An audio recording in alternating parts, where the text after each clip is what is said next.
The tensions between Israel and Iran have escalated. What we're learning at this point in time is that Iran has confirmed that it has launched drones and missiles at Israel. Sirens have been sounded across parts of Israel, and what we are also learning is that the drones are yet to breach the Israeli airspace. Iran has launched a swarm of explosive drones and fired missiles at Israel late on Saturday, which is being seen as its first ever direct attack on Israeli territory.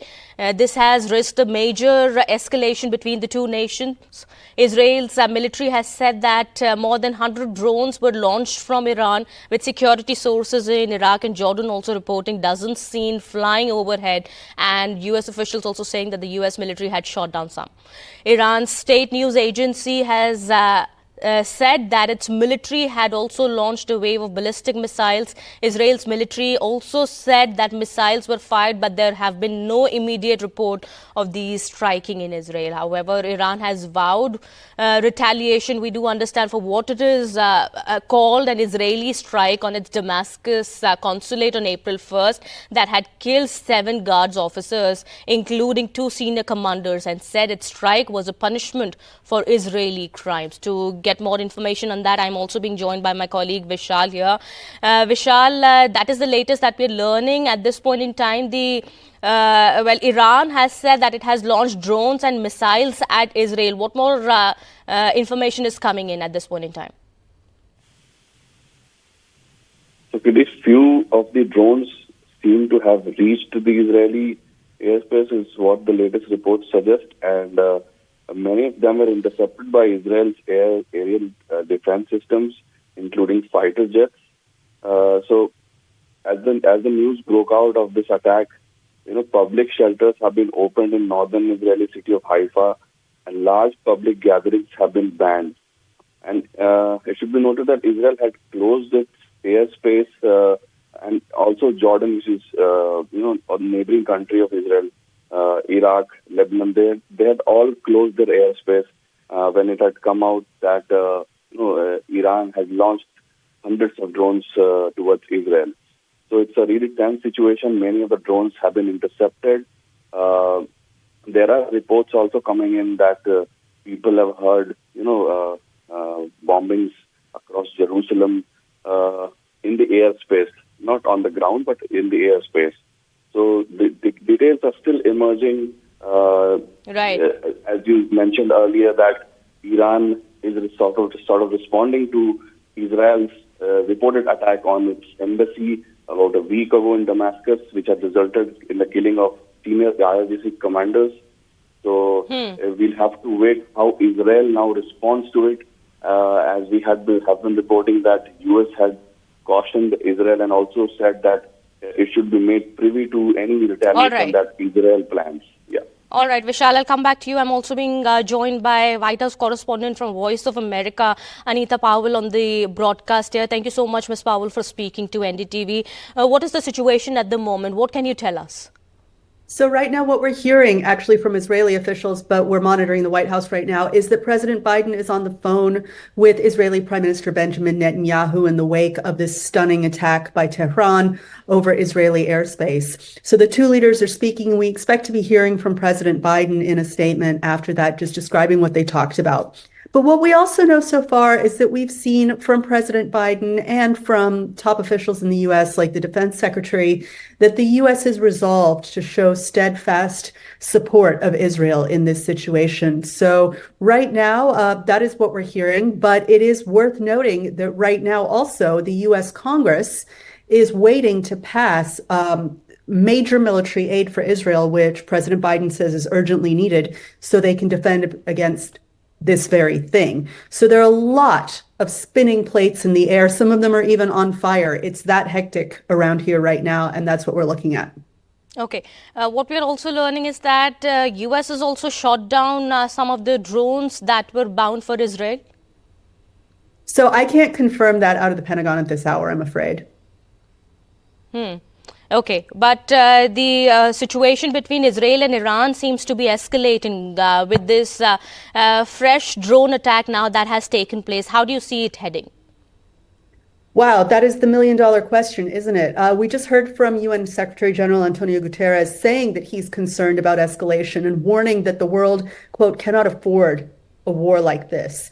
And so that is the consensus of the multilateral institutions. But you've seen the complex role that multilateral institutions have played in this conflict so far in, some critics say failing to rein in Israel so far, or, definitely failing to get enough humanitarian aid to the people of Gaza. So it remains to be seen how much effect they're going to have. But without a doubt, this is a significant escalation that it's very clear. We heard the Prime Minister of the UK, Rishi Sunak, say that allies of the United States and Israel are going to do everything they can to prevent this from getting bigger.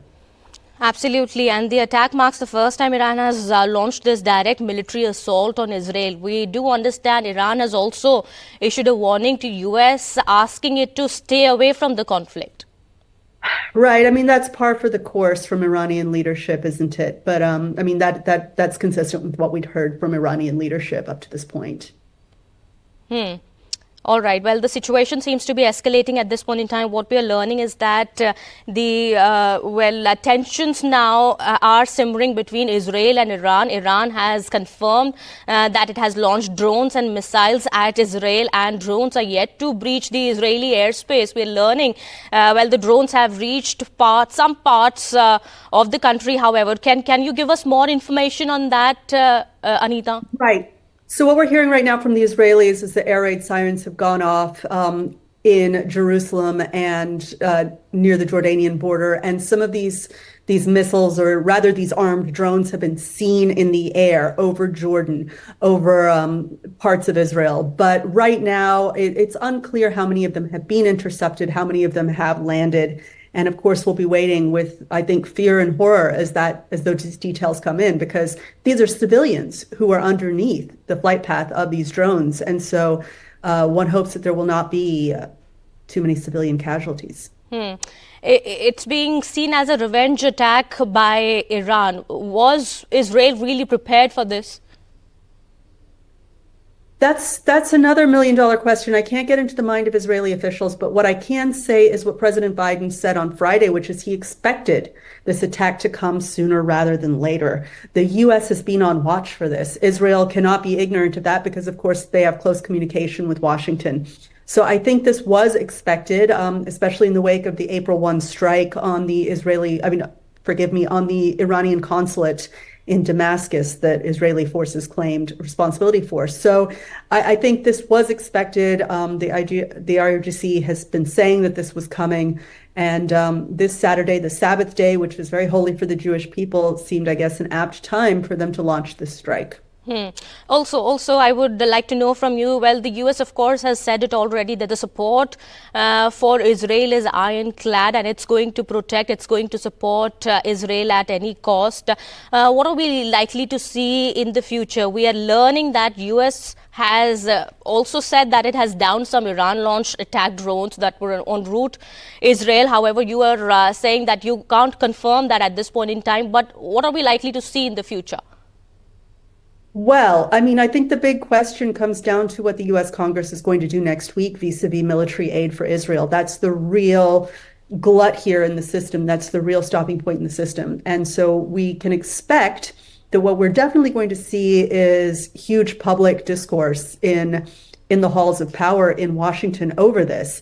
I'm not sure at this hour what we're going to see in terms of immediate reaction. That's definitely being discussed by President Biden and Prime Minister Netanyahu at this very hour. So I don't want to get ahead of that, and I don't want to, cogitate what they might come up with. We don't know at this. But we do know for sure that this is going to be the main talking point and a preoccupation of official Washington from now on, basically, until this is resolved.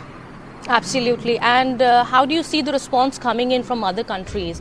Well, countries like France, Egypt have been calling for maximum restraint. How do we see, the response coming in from other countries as well?